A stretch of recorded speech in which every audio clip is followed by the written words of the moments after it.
Hey, I'm Michael, diagnosed with high anxiety, and I've gone through several tests and came back Asperger's.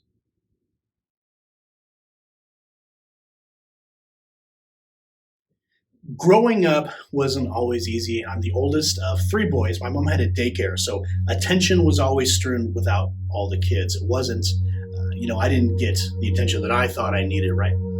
I didn't speak for the first 3 years of my life. And as a teenager, I had a very prevalent lisp and stutter that I do my best to actually hold back. I failed every speech class ever, and my stutter was really bad. I also had a lot of tics, like I playing with my shirt and I just, play with the microphone, but, moving my head a lot, and I would rub my thumbs a lot, all of these things. Then I wouldn't make eye contact with people. Now, I've really tried hard as an adult not to show these signs, and this is why pretty much nobody knows that I have Asperger's, because I've got really good at not showing those signs. But it wasn't easy as a kid, and it's still not easy as an adult, suppressing these things that make you different. Asperger's is also known, it's now known as high functioning autism. So it means typically high IQ. Like the tests that I've done, I don't know exactly what it is anymore, but it's a pretty high IQ, and but low as far as social stuff. On some subjects, I would get straight A's, 100% on everything. Some subjects, if I wasn't interested in it, I would fail because I would overthink things, and I would think, I don't need to know this subject. It's not relevant to my learning, so I don't care, right? And so I just would not and could not absorb it. But there are a lot of different parts about it. Some people have different things. There's many people with Asperger's, right, who are extreme introverts, right? So I am not an introvert. I am a massive extrovert. I'm also a severe empath.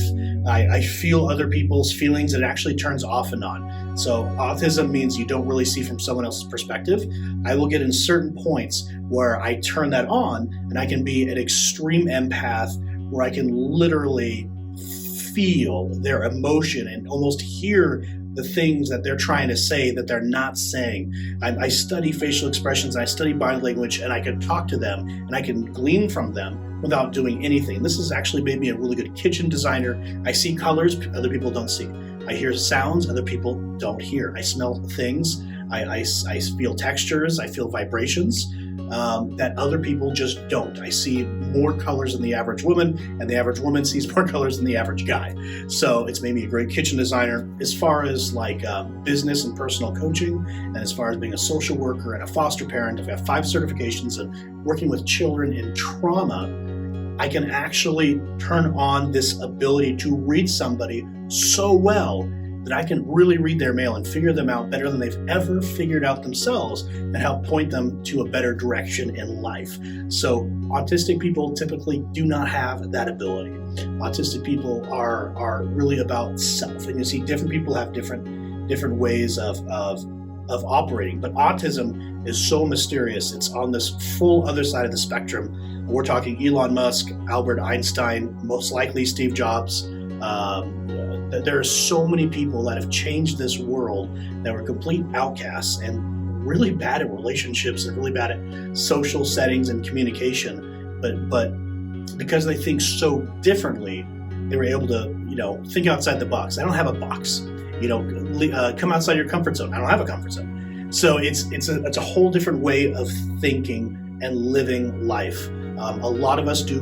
We put so much on our plate. We're extremely fast processors, and we put so much on our plate that we get high anxiety very often. And I also diagnosed with clinically high anxiety, and it's because we're processing and doing everything at such a fast pace, and we're obsessing over something and obsessing over something else and obsessing over something else. And so it's just a way of life that isn't fit into real normality. 8 to 5 Monday through Friday really doesn't work for us.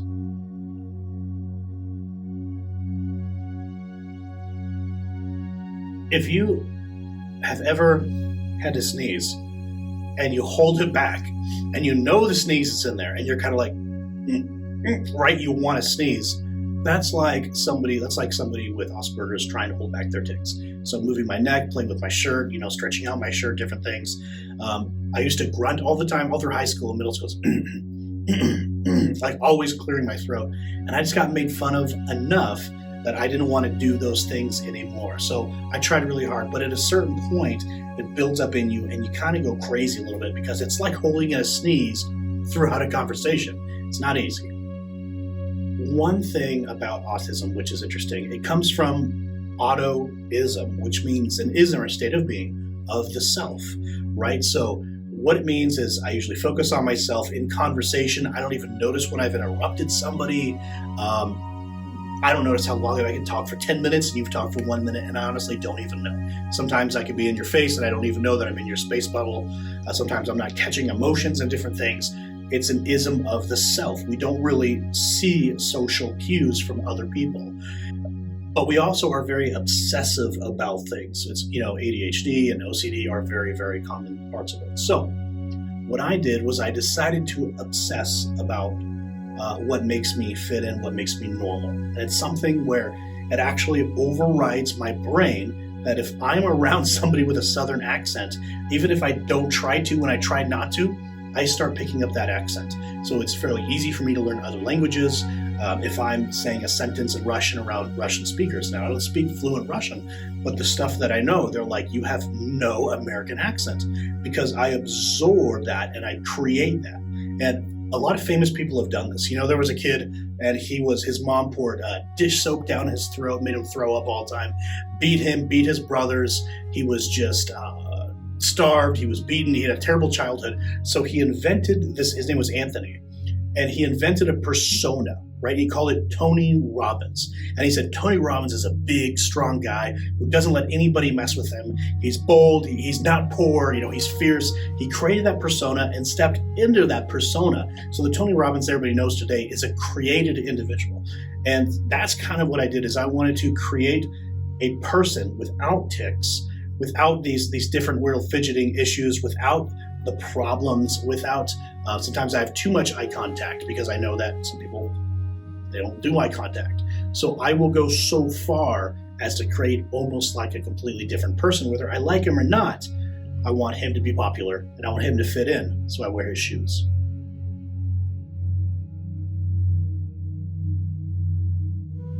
So my mother and my stepfather, they knew my entire life that I was definitely different. They just called it special, And, they put me in preschool a year early.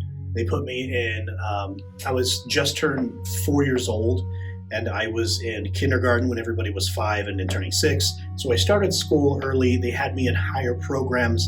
I was in honors physics my freshman year.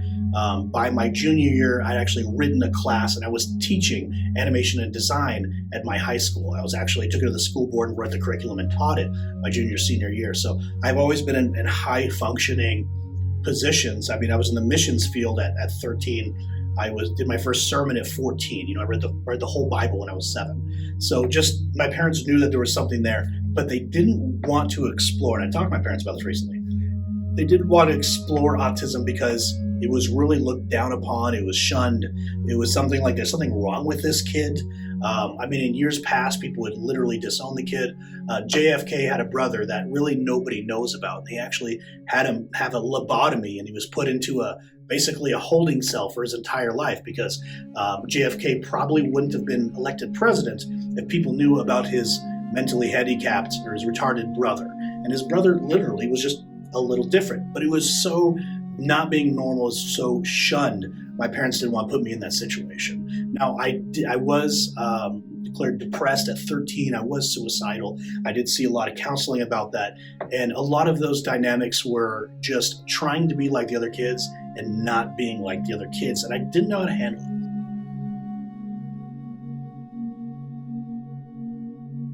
Oddly enough, I really sat down and had a full conversation with my birth father for the first time in my life just a few years ago. He drove to Colorado, and we started talking. We started talking about why him and my mom split up, and he's like, "Oh, it's probably my autism and my, not understanding a lot of relationships." You're what? He goes, "Oh, I'm Asperger's. You too." What? And so I'm looking at these dynamics, and now I'm thinking about my little brother, and I'm thinking my little brother, he's very much like me, and he has a lot of these same. He's a genius, but he can't. He has issues with relationships and conversations. So I talked to my birth father about it, and how he deals with it and some of the signs. And so I started reading up a few years ago, and I started like hitting the marks over and over. He sent me the test that they had him do, that his therapist had him do, and I was like, there's a scale, and there's Aspie, Asperger's, and then normative, and all of my traits were way over here. I actually just took the test again last week, and it was even more so because I was honest with myself this time. But it really does explain a lot of things. When you study Asperger's, you can find out your strengths and weaknesses and really hang out on your strengths and do some powerful things like Elon Musk has done. If you focus on the negative things like, oh, I can't do this right, or I'm never going to be a public speaker, blah, blah, blah, that's when that depression sits in. That's when that high anxiety sits in. That's when the low self-esteem really sets in. But if you are true to yourself and you are okay with yourself and love on yourself and realize that God just made you a little bit different, for a purpose, and when you rest in your identity of who you are, then you can step into your purpose, step into action, and impact this world in a very, very healthy place. And all of a sudden, you're not handicapped. All of a sudden, you're powerful.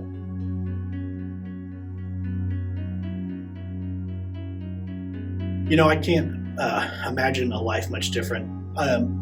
Being 34 and then just learning about this in the last few years has been very eye-opening for me. But when it does come up in conversation with people, a lot of people go, "Wow, I never guessed that." And then they start talking to me and they go, "Wait a minute, I've noticed this thing about you for years, and that makes sense." A lot of people are now saying that makes sense. When I talk to my mother and my stepfather says, he's like, "Honey, I told you this whole time since he was 2 years old and he wasn't talking, and through this and this, I told you he was Asperger." He didn't say Asperger's. He said, autistic. I told you this his whole life. We should have got him tested and stuff, but my mom really wanted to protect me and make me fit in with the other crowd. Being able to deal with anxiety is not something I have been very good at. The emotional ups and downs, the sleeping 3-4 hours a night because I'm recalculating how many light years we are from the center of the universe, or exactly how the pineal gland works and harvests possibly quantum entangled electrons. Whatever it is, and just studying zoology. I remember grabbing a book at 12 years old called Physiological Psychology, and I just studied that. I memorized every dinosaur we could find, and all the Latin names as a kid. And just all of these things that they don't make sense to other people. But I'll spend 3-4 hours a day, at least once a week, studying something that doesn't make any sense to anybody else. Why would you care about that thing? But I would just obsess about it. And being able to feed that part of my brain is really beneficial. So when you understand that you're a little different and you treat yourself a little different, but still with kindness, we talk to ourselves more than anyone else. And I always wonder, do we speak to ourselves kindly or not?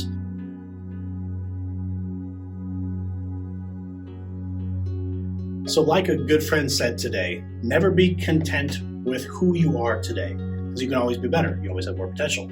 Where I'm at today is I have a wife. August 28th will be our 10-year wedding anniversary. Super excited about that. And the rabbi of the Olive Tree Messianic Synagogue here in Colorado Springs ministry is growing like crazy. And we're actually working with people on a lot of mental health. And we actually have certified coaches that are helping people through these things. We've become essentially a spiritual and emotional healing center. And because of who I am, that's been expressed through my ministry. I'm now traveling. I'll be in Dallas, Texas next week. I'm now traveling and speaking at different churches and synagogues all around the nation. I'm on Zoom. I'm speaking in Lahore, Pakistan once in a while. With business, I've done a lot of different business things, worked with corporate companies for many years. Now I'm working with local companies. I've been designing kitchens for almost a decade. We do foster care, which is amazing. It's absolutely amazing. Farm chickens. Oh my gosh, I do so much. I'm a musician. I play a lot of instruments. I sing. I'm an artist. I paint, and I've shown my art and won awards for my cooking. Whenever I obsess about a thing, I get good at that thing. So I do so much, and I can do so much more if I would just never sleep.